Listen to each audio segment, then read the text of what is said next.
weighed in on this summer's trendy alkaline diet. Now, I don't agree with everything that the diet says, but I do think some of the rules can help you reach your weight loss goals. So let me ask the audience, how many of you think you might be able to plan a meal around a vegetable? How many of you do it now? A couple of you, good. That's a big shift. Who plans their meals around starches, be honest? Yes, and how about meat? How often is meat the centerpiece of your meal?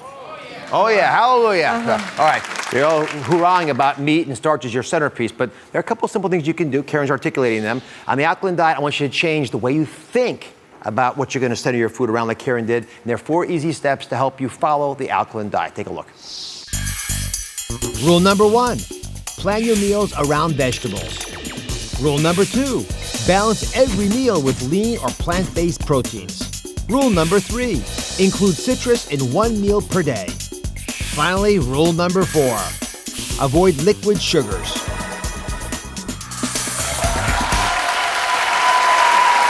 So let's break it down. Rule number 1, Karen just went through it, is to plan your meals around vegetables. So avocado, seaweed, smoothies, crazy things, but you can make it work. So easy. Just come up with an idea that you want to saute in a pan, just a little bit of oil, using all those vegetables makes a bulky meal. All right, step number 2, it's a big one. Balance every meal with lean or plant-based proteins. That's the centerpiece. You're gonna balance it out. So what's an example of how you do this? I love legumes. They are so filling. I will add those. Sometimes I might roast them a little. Other times I will eat them raw. But the thing is that they're actually filling, and that is a great sense of protein. What about cold cuts? Definitely not. Not. Your pea would turn really red then, wouldn't it? I am not. I don't eat cold cuts. I would say if somebody wants to have low-fat turkey, chicken, small 4 ounces, that's okay. But I would stick away from meat and potatoes. That's not about eating alkaline. Rule number 3, citrus in 1 meal per day. This says everything, right? Grapefruit, oranges, lemons, whatever? Yes. I start out my day every day with a warm water and a lemon. Is that what most people in the alkaline diet do? Have something like that? A lot of people do. I think it's really trending in the wellness world. I see a lot of people doing it. We actually put it in the Total 10 plan, and I thought I was being really innovative by doing it. Then I found out that a lot of folks like you have already been thinking about that. All right, I forgot something here.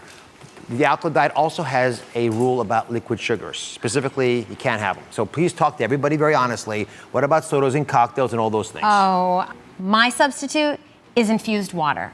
I know it's not the same, but you start to like it, you start to crave it, and there are so many great fruits, especially the citruses that you can use, that make it refreshing and that actually will fill you up.